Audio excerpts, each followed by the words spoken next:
여러분은 수타 소바 전문점을 방문하여 일행과 함께 주문 시 음식이 동시에 제공되지 않은 적이 있으신가요? 소바 주문은 3인분을 했지만 먼저 2인분만 나오고 나머지 1인분은 조금 뒤에 제공되는 경우 말입니다. 이 작은 차이에는 최상의 맛으로 음식을 제공하려는 식당의 진심이 담겨 있습니다. 오늘은 소바의 맛을 지키기 위해 소바 장인들이 왜 한 번에 최대 2인분만 삶는지 그 비밀을 알아보겠습니다. 수타 소바 한 그릇 속의 면 양은 보통 150지에서 180지 정도입니다. 주방에는 한꺼번에 10인분도 삶을 수 있는 큰 솥이 있지만 셰프들은 2인분 이상을 한 번에 삶지 않습니다. 그 이유는 바로 소바의 맛과 식감을 최상으로 유지하기 위해서입니다. 한꺼번에 많은 양의 소바를 삶으면 물의 온도가 급격히 내려가고 면이 서로 달라붙어 식감이 떨어질 수 있습니다. 또한 면에 익는 시간이 변하여 메밀 특유의 풍미를 제대로 느낄 수 없게 됩니다. 신선한 소바는 조리 시간과 온도에 매우 민감한 음식이기 때문에 적정량을 지켜 정성껏 요리하는 것이 중요합니다. 새우튀김으로 보는 조리 원칙. 이 원칙은 다른 요리에도 동일하게 적용됩니다. 예를 들어 새우튀김을 만들 때도 마찬가지입니다. 튀김솥의 크기에 따라 한 번에 튀길 수 있는 새우의 개수가 정해집니다. 만약 바삭한 식감을 위해 한 번에 3개씩 튀겨야 하는데 시간 절약을 위해 6개를 한꺼번에 튀기면 어떻게 될까요?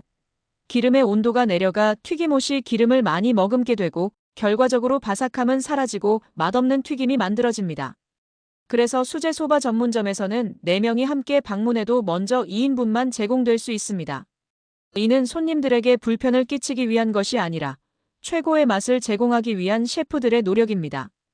이러한 작은 차이에서 식당의 진심과 철학을 엿볼 수 있습니다. 만약 내가 만든 소바가 인기를 끌어 옆 동네에 같은 이름의 가게를 하나 더 열었다고 가정해보죠. 소바를 만들고 삶는 일은 익숙할지라도 두 곳의 맛을 동일하게 유지하는 것은 생각보다 만만치 않습니다. 한 곳에서만 운영할 때는 모든 열정과 정성을 쏟아부었지만 두 곳의 가게를 운영하면서 그 집중도가 분산될 수밖에 없습니다. 한 번에 삶는 소바의 양은 2인분인데 6인분을 삶아 품질을 떨어뜨릴 수 있다는 거죠. 이는 결국 새우튀김이나 소바 품질의 저하로 이어지게 됩니다. 장사가 어려울 때 점검해야 할 사항. 장사가 어려워질 때 식당 운영자들은 메뉴를 늘리는 등의 여러 가지 전략을 고민합니다. 그중 가장 중요한 것은 고객 우선의 마인드를 유지하는 것입니다. 혹시 주방이 셰프 우선으로 운영되고 있지는 않은지 점검해 볼 필요가 있습니다. 고객의 만족보다 셰프의 편의나 관습에 따라 운영된다면 이는 장기적으로 식당의 성과에 부정적인 영향을 미칠 수 있습니다. 특히 전통이 있는 식당일수록 이러한 점검이 필요합니다. 오랜 기간 유지해온 방식이 시대의 변화에 뒤처지거나 고객의 니즈와 맞지 않을 수 있기 때문입니다. 전통을 지키는 것도 중요하지만 그 전통이 고객에게 어떻게 전달되고 있는지 주기적으로 살펴보아야 합니다.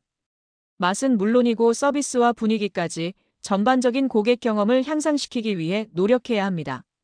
셰프의 철학과 자부심도 중요하지만 결국 식당의 존재 이유는 고객에게 최고의 식사를 제공하기 위함입니다. 이를 위해서는 때로는 기존의 방식을 재검토하고 개선하는 용기가 필요합니다. 최고의 맛을 전하기 위한 셰프들의 노력은 눈에 보이지 않는 작은 부분에서 시작됩니다. 수타 소바를 한 번에 2인분씩만 삶는 것, 새우튀김을 도 한 번에 많이 튀기지 않는 것입니다. 또한 장사가 어려울 때일수록 고객 우선의 마인드를 유지하며 스스로를 점검하는 자세가 필요합니다. 오늘 우리가 다룬 수타 소바 왜 3인분 주문해도 2인분만 삶을까? 라는 질문은 단순한 장사 방식을 넘어 셰프들이 고객에게 제공하고자 하는 최고의 맛과 경험에 대한 깊은 철학과 정성을 보여줍니다. 소바의 최상의 맛과 식감을 지키기 위해 한 번에 2인분씩만 삶는 것은 고객 우선의 마인드에서 비롯된 것입니다. 이는 새우튀김 같은 다른 요리에도 동일하게 적용되어 조리 과정에서의 작은 차이가 경쟁점과의 차이를 만들어냅니다. 기본 원칙은 진심을 다하는 것. 또한 규모 확장이나 어려운 경영 환경에서도 이러한 기본 원칙을 지키는 것이 식당 생존에 얼마나 중요한지 알 수 있습니다. 전통을 유지하면서도 고객의 니즈에 부합하고 끊임없이 스스로를 점검하며 개선해 나가는 자세가 필요합니다. 수타 소바에 대한 정성과 철학이 담긴 조리법과 운용 방식으로 손님들에게 진심으로 다가가는 것이 가장 중요합니다. 다음에 손으로 만드는 소바 전문점을 방문하실 때는 맛에 대한 셰프들의 이러한 숨은 노력과 진심을 떠올리며 더욱 깊은 풍미와 만족감을 느껴보시면 좋겠습니다. 오늘은 여기까지입니다. 소바 강사 키리안이었습니다. 감사합니다.